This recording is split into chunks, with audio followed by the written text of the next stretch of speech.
start. Welcome, everybody. Hello. Welcome to the Lunch and Learn, the first in our series of 3 Lunch and Learns. I am delighted that you are all here with us today. I'm going to wander among you for a moment. This is the first of our spring 2023 Lunch and Learn series. Today, Rabbi Sarah Berman, I am both your host and your speaker. After this week, though, we have 2 incredible additional Lunch and Learns that were organized by our program manager for our relational programs and for our classes, Rachel Kaplan, who's at the back of the room. Rachel also is responsible for your delicious lunch, so thank you, Rachel. Next week, we have joining us from Israel, Shani Ben-Or on our screen, and our incredible shlicha, Michal Abramov, who will be here in the room with you, learning about Yom Yerushalayim, Jerusalem Day, and the many ways that we can mark that moment. The following week, Rabbi Matthew Gewirtz and Cantor Lucy Fishbein will be here in conversation about Rabbi Gewirtz's book on spiritual first responding. So how we respond to crises in the world and in our own lives through a spiritual lens. Both of these Lunch and Learns are going to be amazing. The food is going to be delicious. So if you're here in the room today, I hope you will join us again in the room next week and the week after. And if you're joining us on Zoom or on Facebook this week, these are public programs. And if you are in the New York City area, we would love for you to join us in person. All you have to do is sign up on our website.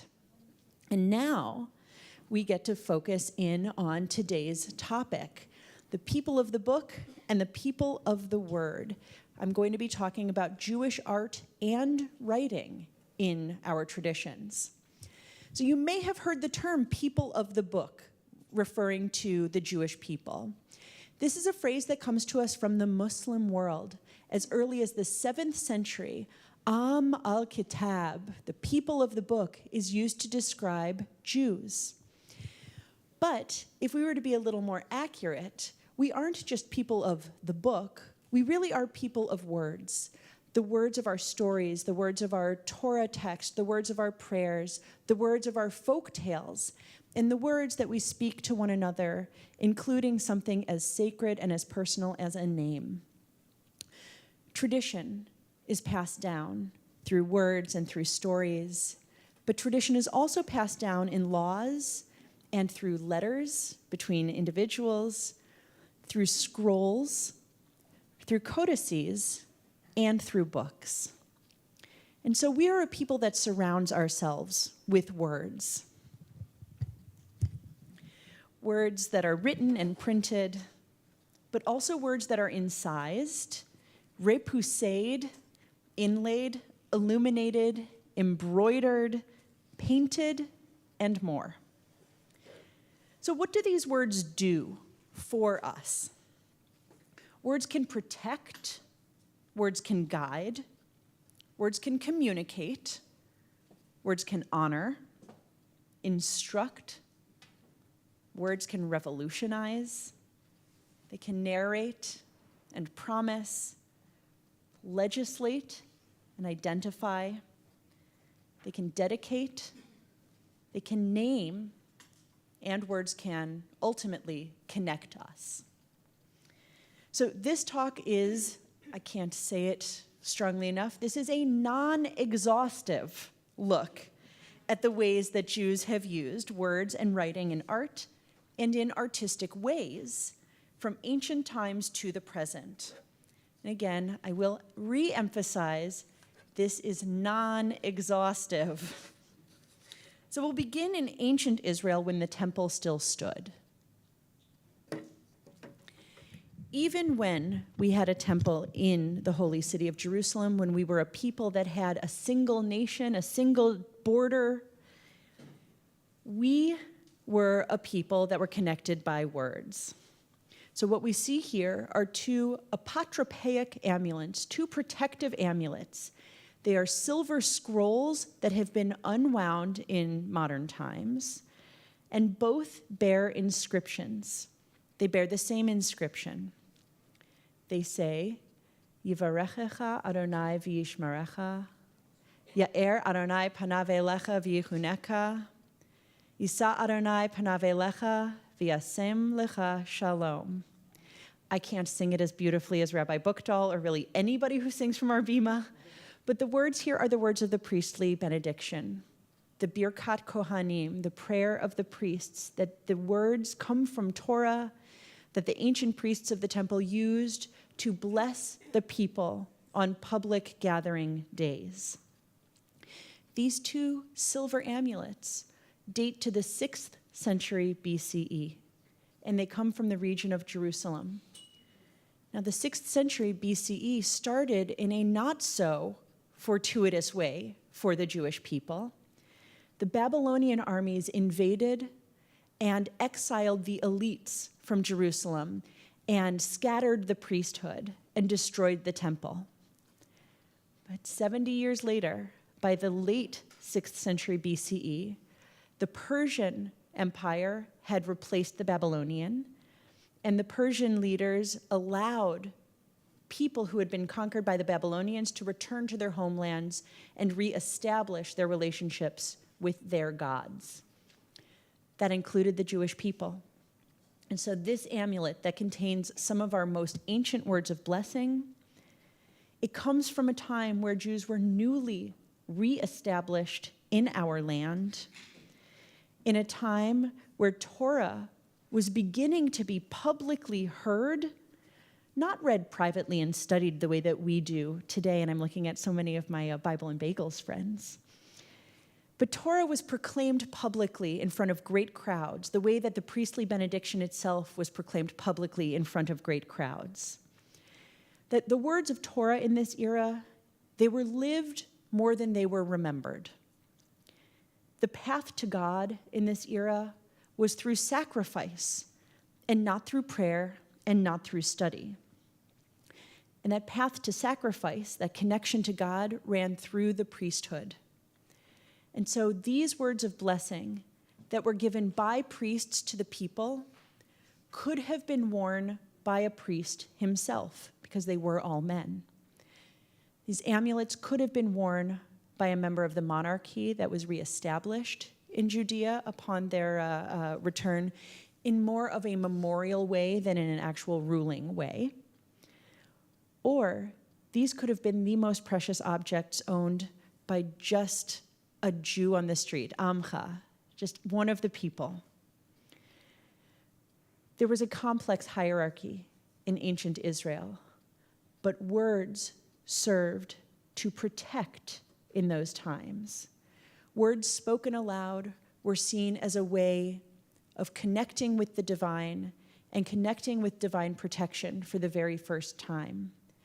This people who were making their way back from exile were finding ways to recreate meaning and reestablish this relationship with God, as well as with one another and with the land.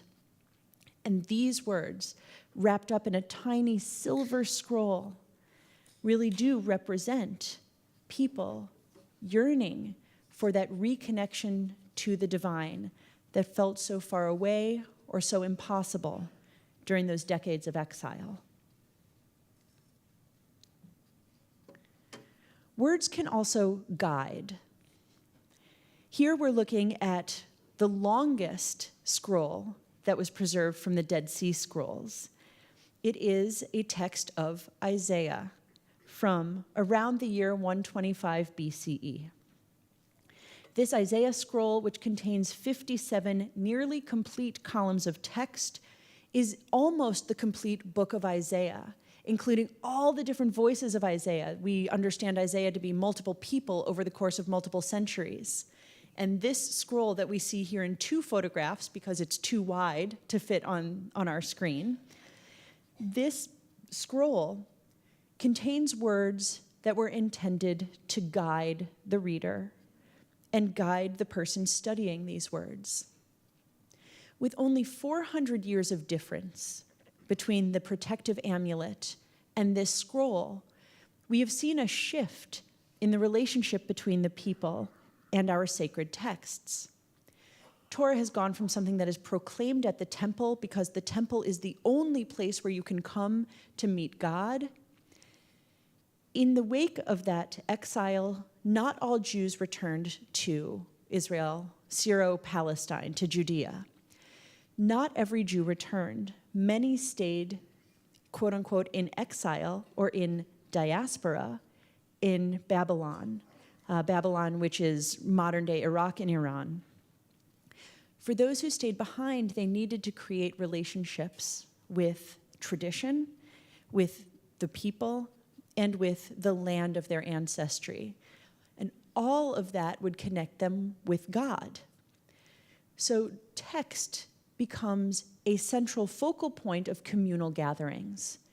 Text, not in a sacred and chanting way, but in a practice of study in communities around the Jewish world. By the 2nd century BCE, there are significant Jewish communities in Judea, so the area around Jerusalem, up near the Galilee around the city of Tiberias, and there are significant Jewish communities in exile or in diaspora in Babylon and in Egypt, which may seem so strange to us, especially after recently having celebrated our Festival of Freedom from Egypt, that Jews would choose to live there, but they did.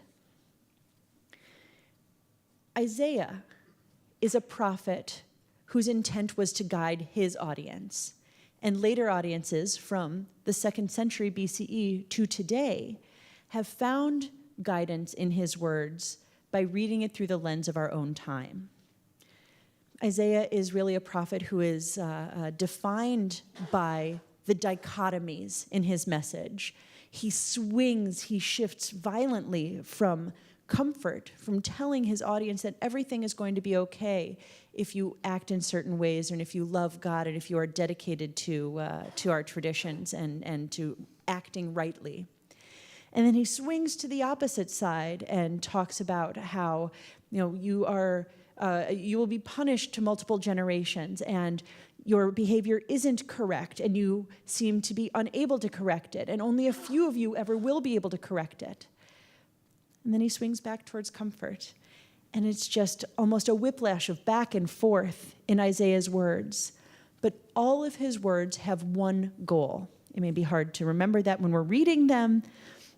All of his words, though, have one goal, and that is to guide the people, the Judahites, his audience before him in the 8th century, or his audience before him in the 6th century, whichever hymn we're talking about, that this Isaiah voice is hoping to guide the people towards right conduct, towards safety and security that they can only achieve through right conduct, and to a loving,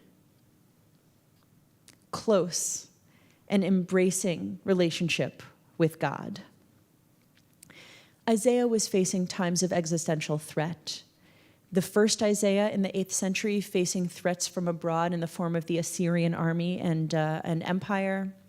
And the second Isaiah facing the threat of actual exile during the Babylonian exile of the 6th century. This Isaiah was looking to create a message that would help his people remain a people, and remain a people defined by their relationship with God. And so, by the 2nd century BCE, where incursions from the Greek world are beginning, and into the 1st century BCE and CE, where we see the Roman incursion and then the Roman destruction of Jerusalem once again, and its temple, and the scattering of the Jewish people. These words that try to guide us through difficult times become more and more and more relevant. One of the great historical documents that we have from the 1st century CE is the New Testament, are the Gospels. And when we read, and when our Christian friends and neighbors read text about Jesus entering a synagogue and reading words from the book of Isaiah, one conclusion can be that those words are foretelling Jesus and his message and his time.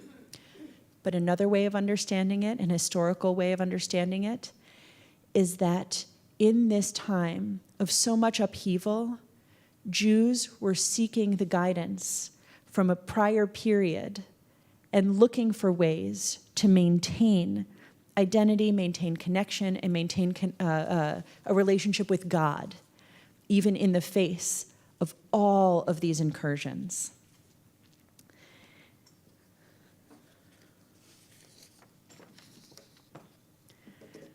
We also use, in Jewish art and tradition, we use words in order to communicate. Here we see a letter, just a letter, handwritten by an official in Alexandria to another member of the Jewish community.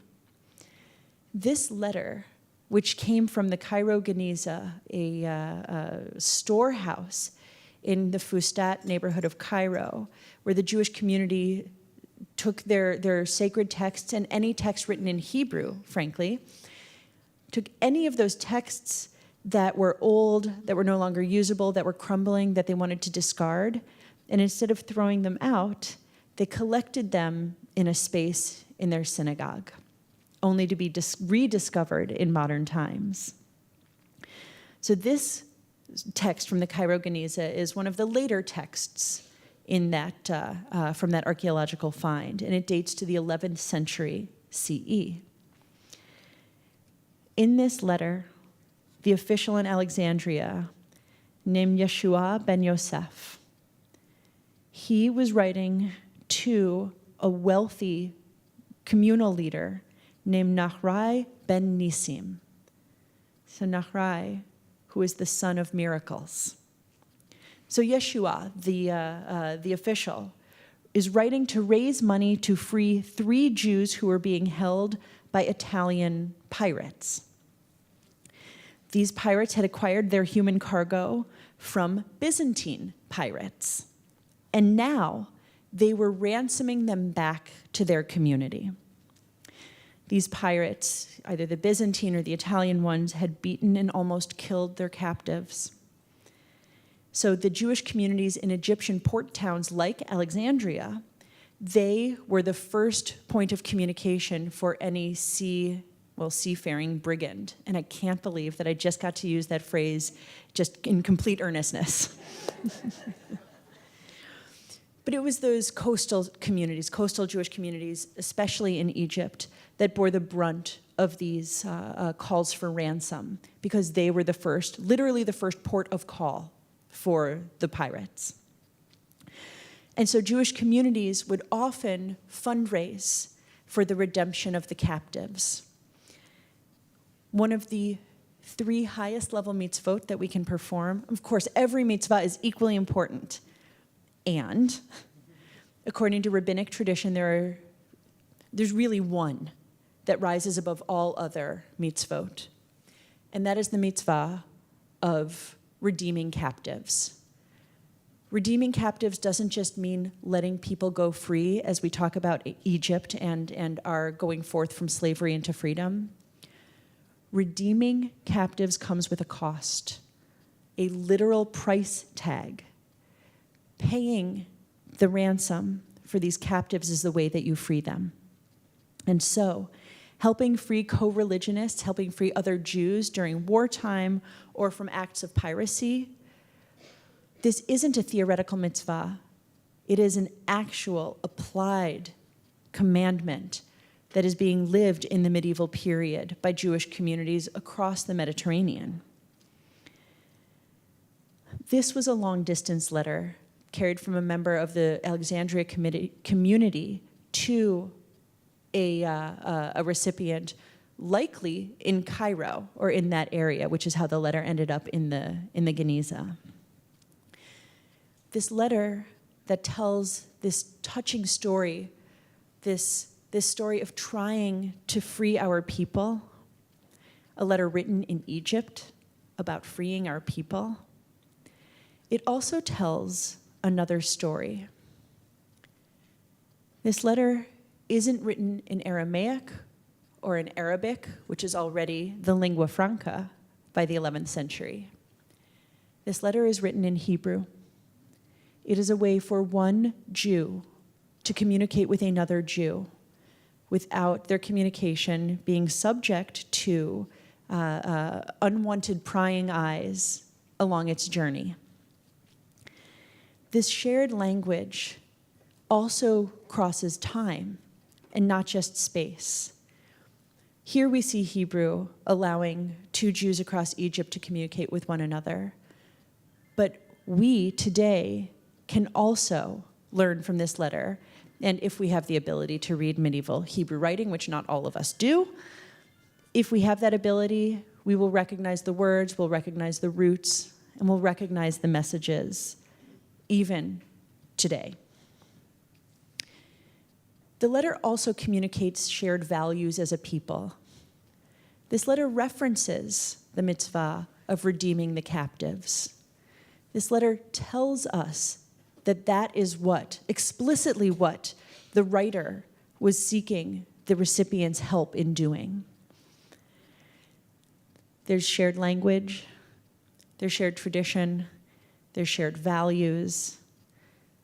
This letter communicates on so many different levels. Also, this letter has become a resource on medieval Jewish life. This letter and others like it from the Cairo Geniza, because again, the Geniza doesn't just include sacred texts, it includes letters and lists and receipts. Any document that was written in Hebrew, the holy language, was disposed of in the Fustat community in this way.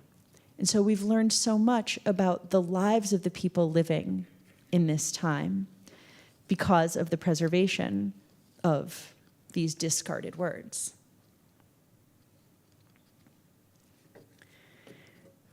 We're going backwards in time just a little bit here to the 6th century to look at words that honor. All right. I'm going to describe to you a situation in which a synagogue is being built. And all the members of the synagogue give what they can in order to support this capital project. But there are some members of the community who can afford a bit more. And so for their increased gifts, either a space is named for them, or a doorway is named for them, or they get their names on a plaque. I could easily be talking about Central Synagogue or any one of the synagogues that has been built in this country over the last couple hundred years. I am also talking about the Beit Alpha Synagogue in Israel, in kind of central northern Israel. This synagogue that is best known for its we'll call it, for its zodiac mosaic, but we'll call that, we'll be generous and call it a naive style, as opposed to calling it, looks like it was made by a kindergartner, which is the other way it gets described. This beautiful zodiac mosaic is only one of 3 parts of the mosaic floor in this synagogue. And the part that is closest to the entryway bears an inscription in both Greek and in Hebrew, dedicating this space to the donors of the space and to the Emperor Justinian, who allowed the synagogue to be built.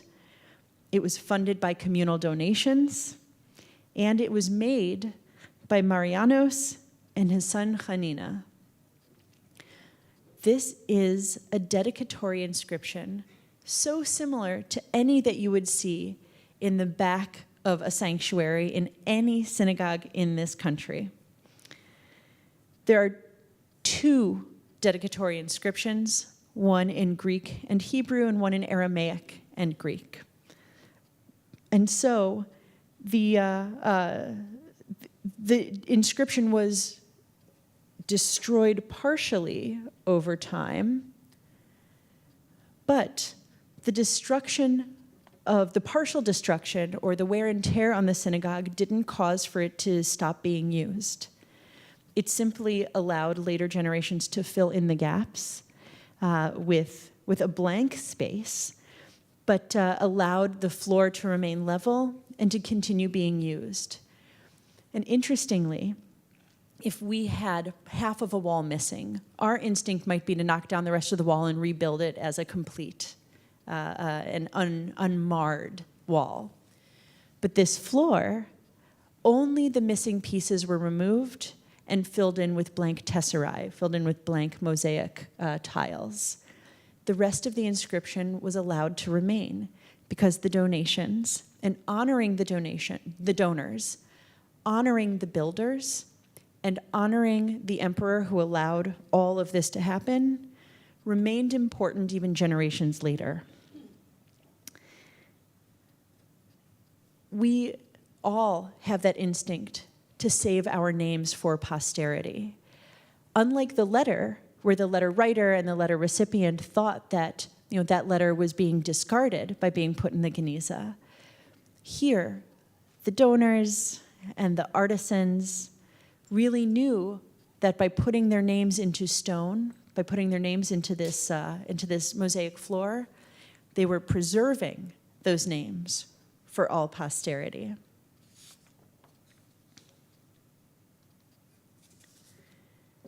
Synagogue mosaics can both be a record of, with words, with inscriptions, can both be a record of honoring those who made the space possible. But, as in this example from Tel Rehov, from the 3rd to the 6th centuries CE, words can also instruct. This is the largest inscription, the longest in terms of number of words and largest in terms of square footage, inscription from an ancient synagogue that exists. It is actually, it's almost exactly the size that it appears as projected on this screen, just slightly larger. It comes from a site, Tel Rehov, which is near Beit She'an, so it's kind of on the northern end of the Jordan River Valley. It's right at the edge of the West Bank, and as an aside, that is the site where I excavated when I was studying archaeology in college. I did not get to excavate the synagogue. It had been excavated in the 70s, but I was also at that site. So this inscription is something that is close to my heart and has actually inspired me in different ways in my studies and in talks for the last 25 years. What we see here is a text that has a title. It's called the Baraita of the Boundaries. It's a text that draws from the Tosefta, which is a rabbinic, a series of rabbinic texts from about the first, second, third centuries CE. It pulls from the Yerushalmi Talmud, the Jerusalem Talmud, which goes up until about the 6th century CE. And it pulls from Sifrei, which is a body of Midrashic text. And so all of those sources are telling us where and when you can plant certain items, and it gives the boundaries of the land on which you can plant. So Baraita of the boundaries, where the boundaries of different cities and different crops exist. All of these boundaries are a bit further north than the synagogue itself. So it's not like it's even in the middle of the space or the middle of the geography that these instructions relate to. It's further south, and all of those kind of farming communities are further north. Rehov and Beit She'an, its neighbor, were regional powerhouses. These are where regional governors would have been seated. It's where regional tax collection would have happened. And so these instructions aren't necessarily for the farmers of the field, but could be for those who collect the tithe, the 10%, the taxation, what the farmers owe to a government structure above them. These words do instruct. These words give instruction, they give boundaries, they tell exactly what to do, where, and when. But these words would have been underfoot. So just like our prior inscription, you have to look down in order to encounter these messages. In our world, we have learned to look up to make meaning of what's around us. We show our art on the walls, as you see here in our pavilion space. We sometimes even adorn our ceilings with frescoes, with images. But when is the last time you were in our sanctuary and you actually looked down? Unless you were a docent, and that doesn't count, Amy. Floors are also a ripe canvas for decoration and for meaning making. And in the ancient world, the floor was often the only space that didn't move. There were movable walls, whether in marble or in wood. The walls and windows would change based on season, whether they were covered or uncovered and what they were constructed with. But the floor never changed. And so it was where you could put important instructions about time in the year or about honoring those who are responsible for the space, or where you could put instructions about what was meant to happen in the fields and lands in your region. So we've looked at how images or how words can communicate, how they can guide, how they can protect and honor and instruct. We're now going to move into more portable forms of words and writing and the art forms that they accompany. Words can revolutionize. Now, as Reform Jews, we know a thing or two about making radical change and breaks from the past. But we don't often think of the Talmud as being a radical change or a break from the past. So let me try to convince you. There are two revolutions we're seeing on this page of Talmud. The first page of Masechet Brachot, of the Tractate of Blessings. We are seeing the revolution that overtook the Jewish people after the destruction of the Second Temple in Jerusalem by the Romans in the 1st century CE. The First Temple had been destroyed almost 600 years before. The Jewish people were once again facing an unknown future and a potential exile. But looking to the past, they knew that we could be reestablished in our land and recommitted to a temple in which God has a home amongst us. But after the Roman destruction of the temple, Roman rule did not end, it did not sway, and it did not become more flexible. The Jews were never able to rebuild a temple after that destruction. There was a hope about 70, 80 years later that there would be a possibility. 65 years later that there would be a possibility. I can do math on the fly. But it never materialized. The Jews were never able to reclaim autonomy in that way in the ancient world. And for most people who experienced exile and destruction at the hands of a foreign power, if you were separated from your land, separated from your temple, it meant that you were also separated from your God. Here's the revolution. The Jews turned to our sacred texts to take the place of the temple and sacrifice, and innovated an entire new class of people who already existed as teachers within communities and as helping with legal decision-making within Jewish communities, but took on an additional role, an additional place in society, and that was the rabbis.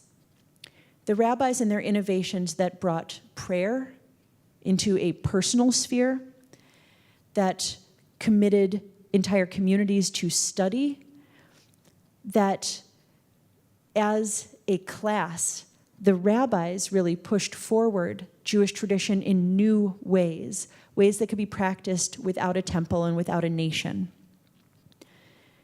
It was extraordinary, and their thoughts and their legal decisions and their thought processes and their stories are preserved in the ancient texts of the Mishnah and the Talmud.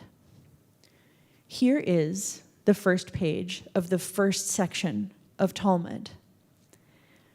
Talmud isn't just a text, though, that was, it wasn't a one and done text. It wasn't meant to be a revolution in its time and remain flat and static. No more discussion, no more growth, no more interpretation beyond that moment. Instead, just as the generations of rabbis extended through history on and on, those generations wrestled with what was sacred, what was righteous, and what was just in every successive generation, and eventually wrote their wrestling and their conversations down. And so, Talmud preserves in the center column the original text of the Talmud, so those first generations of rabbis, up to about the 6th century CE. These are their conversations around practice, around prayer, around joining in community, and around communal laws and rules that will help us remain a united people. And around that text, we have two separate columns.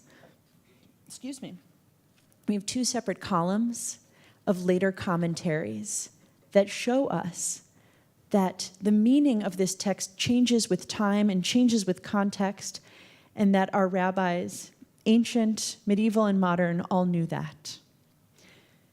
So the first revolution is innovating a Judaism that allows for growth and change and for remaining a people without the temple. Here's the second revolution. The page of Talmud we're looking at was itself an innovation. By putting together the text of the Talmud in the center with the commentaries around it, and putting the same commentaries in the same places on every page, that you knew whose commentary you were reading, whatever page of Talmud you flipped to. That was a revolution that came in the 19th century in the publishing house of the widow Ram in Vilna, in Vilnius, in Lithuania, a woman publisher who published with her sons. Her publishing house came up with this revolutionary innovation, that everybody who reads Talmud would be able to find their text and their commentaries in the same place on every page. It is as if every newspaper had a different format. Some read sideways, some were at an angle, some had only told stories through pictures, some only told stories. You had to buy the morning edition for the text and the afternoon edition for all the pictures. This is as if saying to the newspaper industry, you put your title at the top of the front page and then you put the date. Below that, the most important stories of the day around a picture. And then every page after that, you have the title at the top, the date, and the articles of the day. By canonizing a format, Talmud study was able to jump from community to community, that Jews studying in Vilna would be studying the same thing as those studying in Vienna, studying in London, studying in Argentina, in Buenos Aires, studying in New York. The shared language of Talmud study really only becomes a truly shared language with the revolution in format that came in the 19th century, in the 1860s, in Vilna. And so I say that it's published from the 1860s, but this page of Talmud, it could have been scanned last year from a brand new printing. It's identical. Words narrate images. We're talking about words, not images today. Here we see a Barcelona Haggadah from the 14th century held in the British Library. Here, the words and the images are equally important because a Haggadah is meant to tell the story of Passover even to those who don't know it and even to those who can't read. So the images tell the story and the words narrate, so that one member of a household could read aloud the written words and interact with everybody else in the household through the images.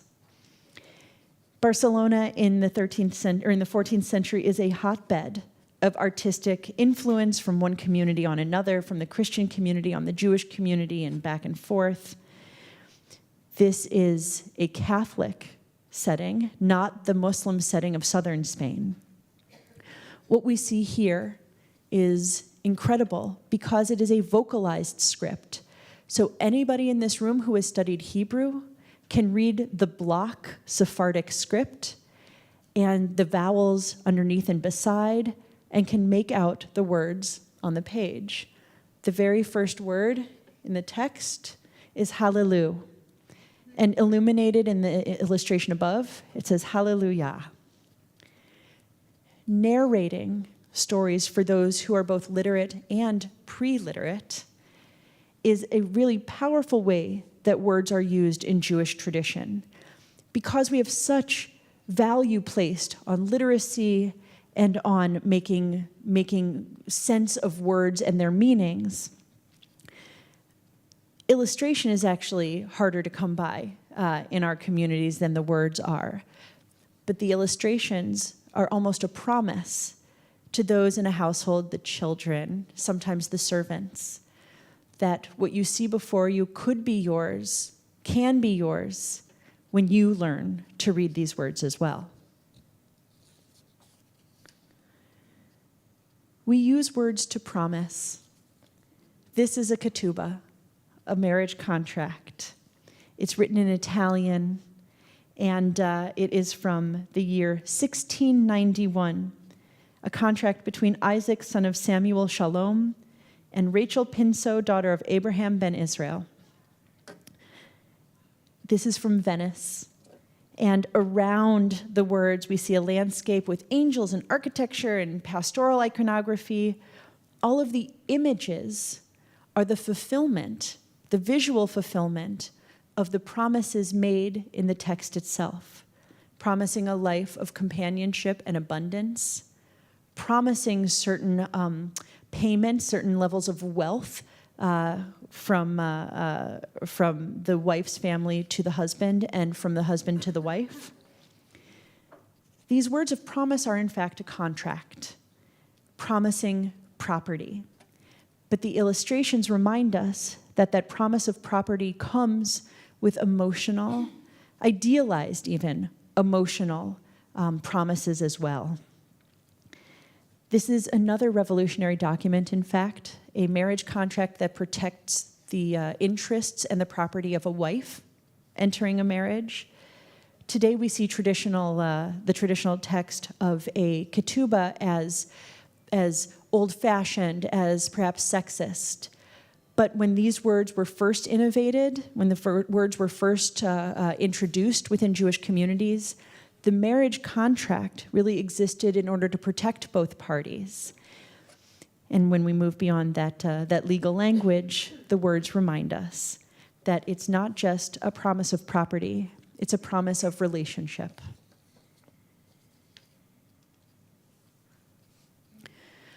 Words legislate. The rabbis who preserved their words in the Talmud and in the commentaries on the Talmud, these conversations that reached across time and place, they rarely agreed with one another. It wasn't until Maimonides in the 12th century, writing his legal code of the Mishnah Torah, it wasn't until Maimonides wrote the Mishnah Torah that there was a Jewish legal document that said, this action is right and that action is wrong. The rest of Jewish tradition said, this action is right unless you think about it in this way, in which case it could be wrong. Or if you think about this action in this way, it could be right. Or in the specific situation of XYZ, you can't do this or that. That's what most of Jewish tradition was until the Mishneh Torah was published. Maimonides, Rambam, the great philosopher, the great physician, the great advisor to the Sultan's advisor in Cairo, was also a jurist and one of the greatest legal minds of his era. So what we're looking at here, the Steinhardt Mishneh Torah, is currently on view, question mark. Keith, I'm looking at your face. Is it up yet? I think it's already been installed. So at the Metropolitan Museum of Art, the Mishneh Torah, the Steinhardt Mishneh Torah, this document with the beautiful writing, the beautiful legal code, and the gorgeous illustrations done by a member of the Christian community, the master of the Barbo Missal. This book is jointly owned by the Israel Museum in Jerusalem and the Metropolitan Museum here.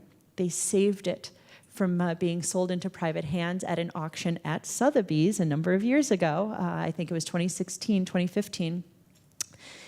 After not being on view for a number of years, it is finally on view again for us at the Met. I hope you will go see it, because we get to see, the illustrations are gorgeous, but we also get to see the words. And these words that legislate, these words that adjure, these words that tell us what the right action in the world is, they're in the minority in Jewish legal writing. But they are not the only time that we have looked for one answer, because sometimes 8 do not suffice. Looking for one answer, as opposed to more questions, is, I think, a very comforting act. We as Jews often look for more questions with our questions, as opposed to answers with our questions. But when we need an answer, we look to volumes like the Mishneh Torah. Words also help us identify ourselves to one another and to other communities in public. We're looking at a mezuzah that we are commanded in the Torah to affix a symbol, a sign of our devotion to God, or a symbol of our belonging to this people, to affix it to the doorposts of our houses and on our gates. We are told to put the words of Torah in a public place. And so many of the boxes that contain those words of Torah, those little tiny scrolls, themselves bear words. Here, there's a blessing for our comings and our goings written on the mezuzah case itself.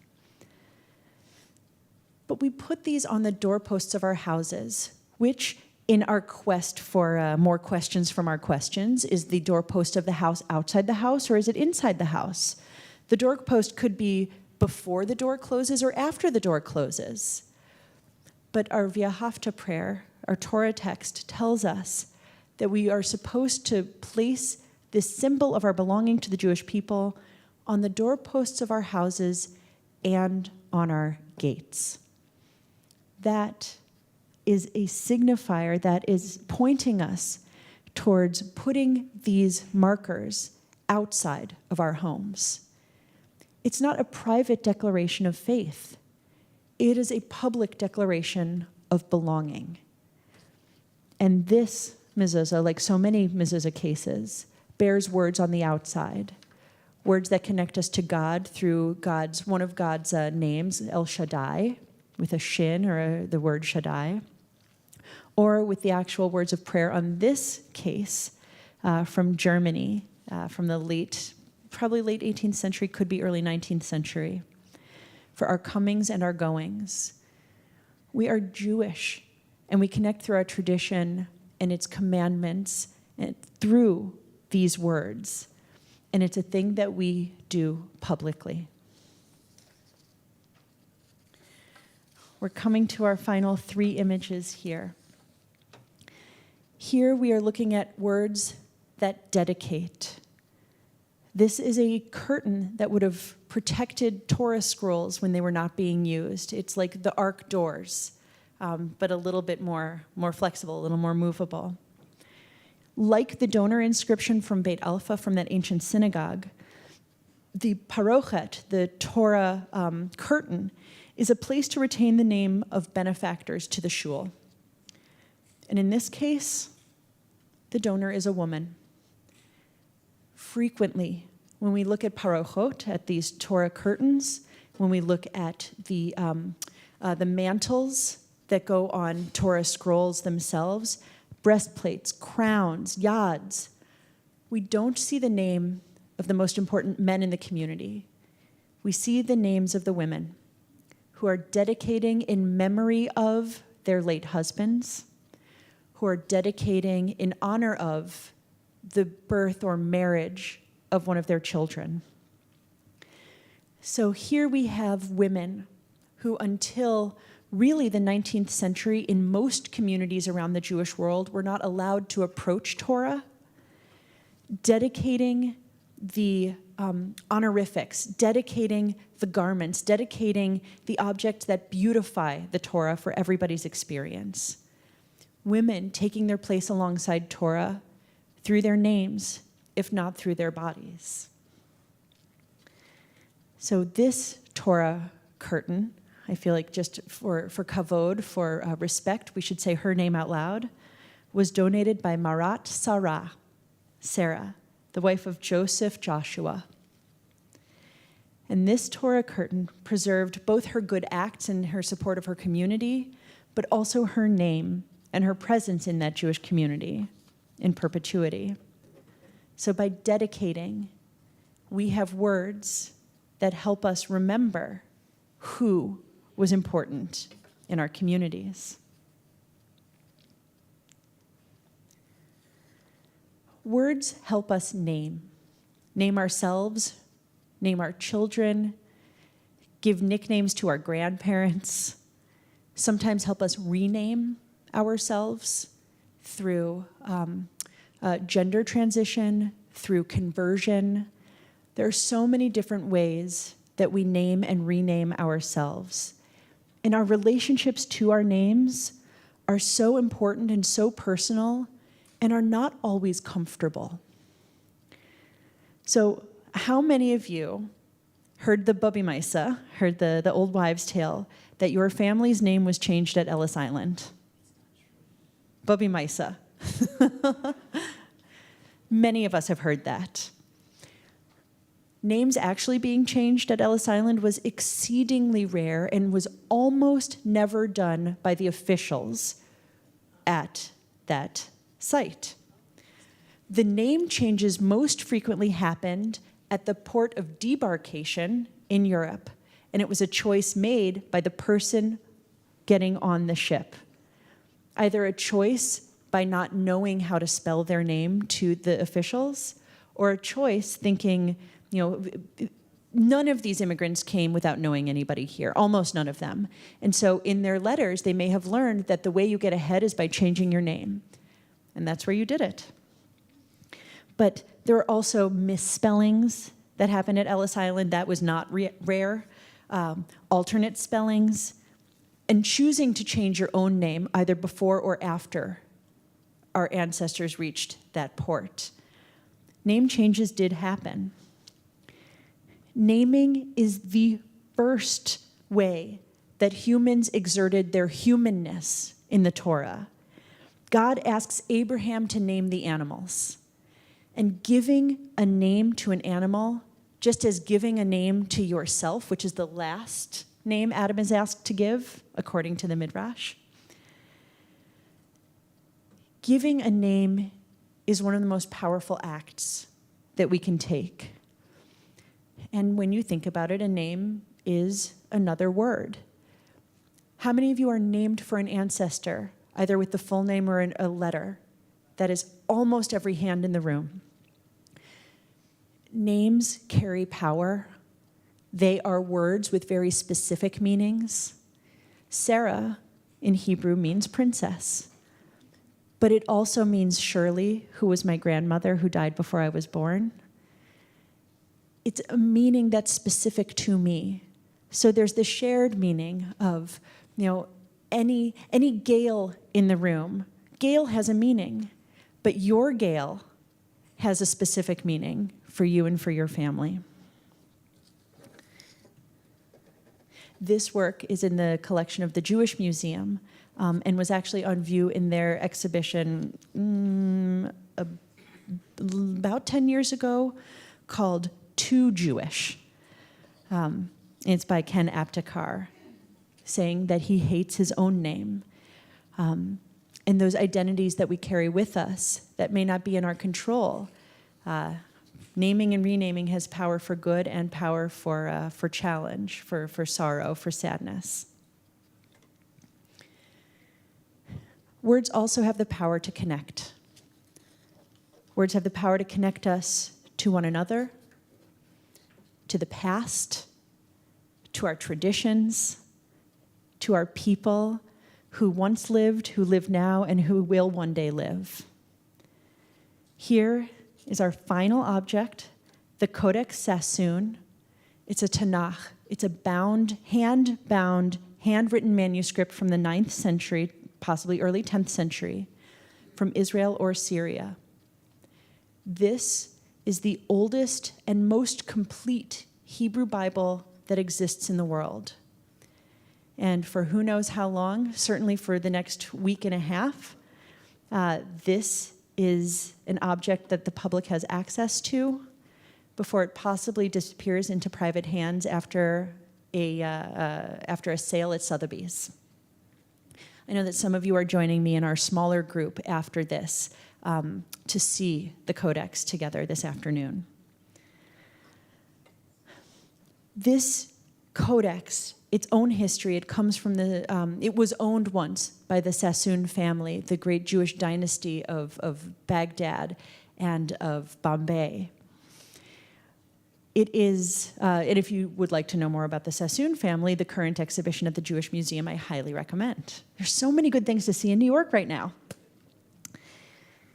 This text was handwritten, and it preserves one of the latest technological innovations just before it was written. It is written in the Masoretic text. This is not just one of the oldest and most complete Hebrew Bibles that exists. It preserves the vowels, the vocalizations, and some of the trope marks, the grammatical and chanting, musical notations of the text. These were traditions that were passed down through a community in the Tiberias area and really coalesced in the 8th century CE. This is one of the first documents that would carry that tradition through all of the books of the Hebrew Bible. It does contain all 24 books of the Hebrew Bible, but it is not complete. It's missing pages, including the first 10 chapters of Genesis. So the whole first part is missing. But this book, like any Tanakh, but this book specifically, it connects us to a shared past. Whether you were born Jewish and come from generations of rabbis or converted to Judaism this week, the Tanakh is our shared story. It is the past that we all have in common. And so, when we see any piece of the Tanakh in any setting, it's an opportunity for us to connect with the Jewish past, the Jewish present, and the Jewish future. I would say that the words of Tanakh matter to us, not because necessarily the lessons or the values apply to us in this time and place, but because they have applied, and if we read them through the lens of our own time, we can find a way for them to connect to our own lives today. They can give us guidance, they can help us remember, they help us honor those who came before and plan for a future that's ahead. All of the actions that words give us, all of the roles that words play in Jewish tradition, We can say all of it applies to the Tanakh. All of it applies to that Hebrew Bible that we all share as our shared history and our shared narrative and our shared story. I hope that you'll get to see some of the works that we've seen today, either at the Met or at Sotheby's or at the Jewish Museum, because we are not just the people of the book, but we really are the people of the words. And it's words that can connect us through our names, through our traditions, through our stories. Thank you so much for being here today. I'm so sorry that I'm not going to be able to take questions today because a few of us do need to scoot up to Sotheby's. So if you are going to Sotheby's, I will actually ask you to join me here and we'll figure out our transportation. Thank you so much. And I really hope that you will come next week and that we will see you again for that Lunch and Learn with Shani Ben-Or, our dear, dear friend.